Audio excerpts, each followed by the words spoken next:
When I was a kid, I used to play down by the creek that was behind my house. I'd throw rocks, play with plastic army men, make little houses out of mud and sticks, having them sink into the creek. On a particular hot day in July, when I was about 9, I was sitting by the edge of the creek. I had my feet in the water trying to cool down as the day was unbearably humid. I had my eyes closed and didn't hear her walk up. "Hello," I heard an older voice say. I open my eyes and see a thin middle-aged woman wearing a thin white dress, walking barefoot, carrying a box under an arm. I recognized the box as a fishing tackle box that looked similar to my dad's, only a different color.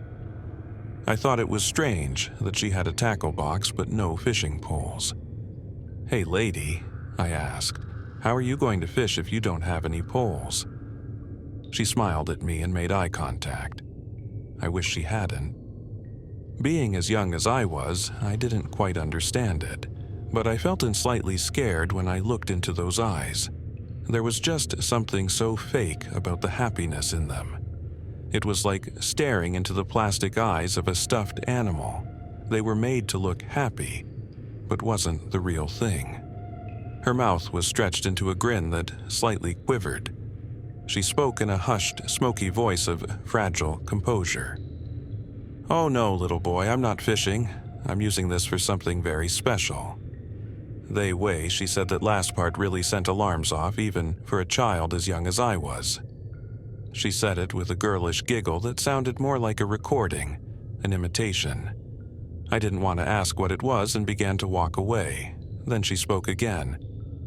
"I was going to do it by myself, but I think I need a little helper." Her eyes got wider and she started to walk towards me. "No, that's okay," I shouted and ran away from the woman into my house and locked the door. I told my mom about it and she went outside, but the woman was already gone. A few days later, my mom approached me with a worried look on her face and showed me a picture she cut out of the newspaper. "Honey, that woman you saw on Tuesday, was this her?" She showed me a photo of a woman standing with a man by a house, both of them with ear-to-ear smiles. It was her without a doubt. Those blank eyes were not something you can forget, I said. Yes, she was. I made a frightened face and my mom looked down, dropping the photo, and hugged me. "Oh, honey, I would never let anyone hurt you," she cried. I was confused, but was glad she was comforting me. My mom had a police officer come talk to me. The officer and I played with my action figures for a while we talked. He asked me about the lady. I told him the same story I told my mom, and I saw the same worried expression my mom had. "Wow, she sounds really scary," he said, the way adults do when they talk to children.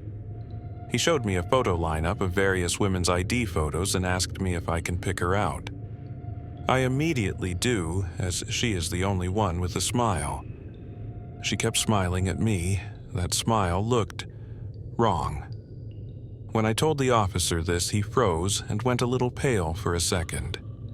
"Yes, it must have been very scary, but you sound very smart for being able to get away from her," he said in that same adult tone to please children. "Who is she?" I asked, serious. The cop paused and looked at me in sorrow. "She was hurt very badly, and we needed to talk to you to know when you saw her, so we can guess when she got hurt." That answer satisfied me, and I didn't ask about it anymore. A few weeks later, the local police department sent me a certificate for a junior PI for my help with the case. My parents said they were very proud of me, but they'd often still glance at each other with that same worried look whenever I brought it up. Soon after, they forbid me to go to the creek alone. Years later, I'm in college, getting my master's in criminal justice, and working as a file clerk at the local police department part-time.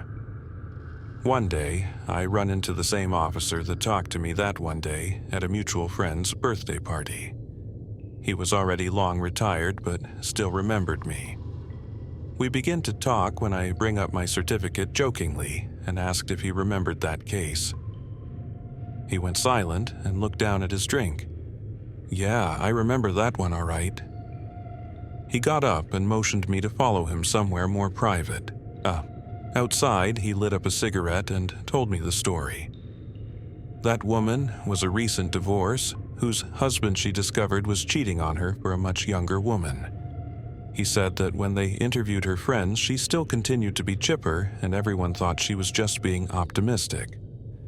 She lived about a mile from my house, but by the same creek. Her husband loved to fish as a hobby.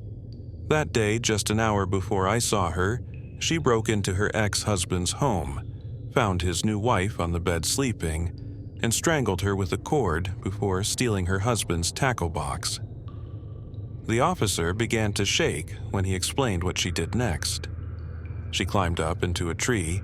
Sitting on a branch, she opened the tackle box.